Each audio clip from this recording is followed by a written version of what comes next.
Dans ma précédente vidéo, j'ai montré que Jésus a affirmé qu'il était Dieu. Mais est-ce que les gens qui l'ont entouré étaient du même avis?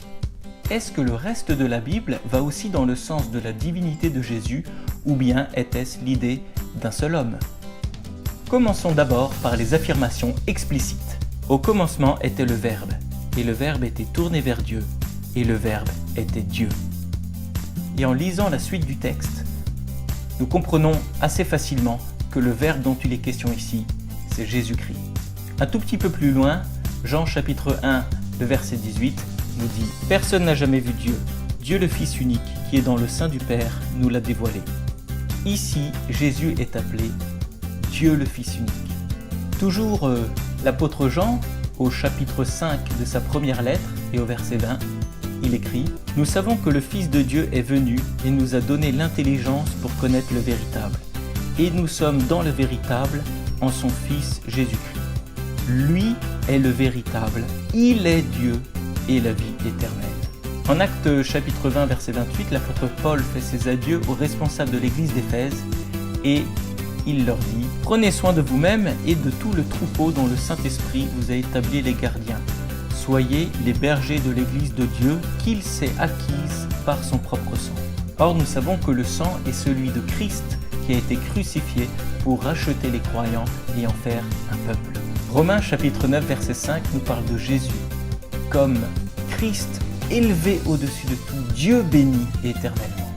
L'apôtre Paul en Tite chapitre 2 verset 13 demande aux chrétiens d'avoir une vie sainte en attendant la bienheureuse espérance et la manifestation de la gloire de notre grand Dieu et Sauveur Jésus-Christ.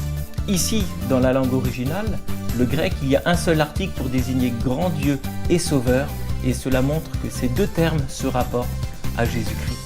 D'ailleurs, le sens du texte nous indique cela aussi, puisque nous attendons la manifestation de Jésus-Christ. L'apôtre Pierre, dans sa deuxième lettre, au premier chapitre, au premier verset, indique qu'il s'adresse à ceux qui ont reçu, par la justice de notre Dieu et Sauveur Jésus-Christ, une foi de même prix que la nôtre. Philippiens chapitre 2 verset 6 nous dit « Lui qui est de condition divine n'a pas considéré comme une proie à saisir d'être l'égal de Dieu. » Voilà ce texte qui est très fort. Et encore un dernier, Colossiens chapitre 2 verset 9. « En lui habite toute la plénitude de la divinité corporellement. » Continuons en remarquant que le titre de Fils de Dieu lui est attribué de manière toute particulière. Bien que le terme Fils de Dieu puisse désigner des êtres humains dans certains cas, dans la plupart du temps, il est utilisé pour désigner la relation spéciale qu'a Jésus avec Dieu le Père. Et l'expression Fils unique, plusieurs fois employée par Jean, montre le statut spécial de Jésus. C'est l'unité de nature qui est partagée par le Père et le Fils qui est soulignée dans cette expression. Un autre titre donné à Jésus est celui de Seigneur. Jésus est Seigneur semble être une des plus anciennes confessions de foi chrétienne. Or, dans la traduction grecque de l'Ancien Testament, Seigneur est le mot utilisé pour traduire le mot Yahvé, l'Éternel, Dieu lui-même. Le Nouveau Testament attribue souvent à Jésus des textes parlant de Yahvé, Dieu. Par exemple, Ésaïe 40, verset 3 parle de la venue de Dieu et l'évangéliste Marc utilise ce verset pour parler de la venue de Jésus. Deutéronome 10, 17 parle de Dieu comme étant le Seigneur des Seigneurs et l'Apocalypse attribue à Jésus ce titre-là. De plus, beaucoup d'images pour parler de Dieu dans l'Ancien Testament sont attribuées à Jésus dans le Nouveau Testament. Par exemple, la lumière, le berger, le mari, le roi. Vous trouverez beaucoup de ces exemples dans la description. La Bible applique à Jésus des attributs divins. En effet, plusieurs passages parlent de l'éternité, de l'omniprésence, de la toute-puissance, de l'omniscience de Jésus et de son immuabilité, c'est-à-dire du fait qu'il ne change pas. Là encore, dans la description, vous trouverez plusieurs exemples. En plus des attributs divins, des œuvres réservées à Dieu sont effectuées par Jésus. La création, le fait qu'il soutienne toutes choses, le pardon des péchés, le jugement final sont attribués à Jésus. Ce que disent les auteurs du Nouveau Testament par rapport à Jésus est absolument grandiose. On ne pourrait pas dire cela d'une simple créature.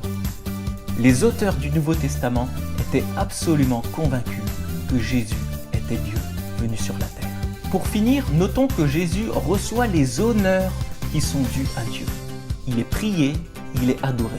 Or, la Bible présente Dieu comme étant un Dieu qui mérite l'adoration de façon exclusive.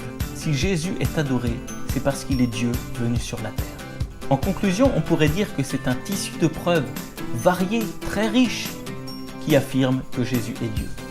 La Bible n'affirme pas la divinité de Jésus de manière unique ou accidentelle, mais nous voyons que l'ensemble des auteurs du Nouveau Testament sont persuadés que Jésus est Dieu venu sur la terre.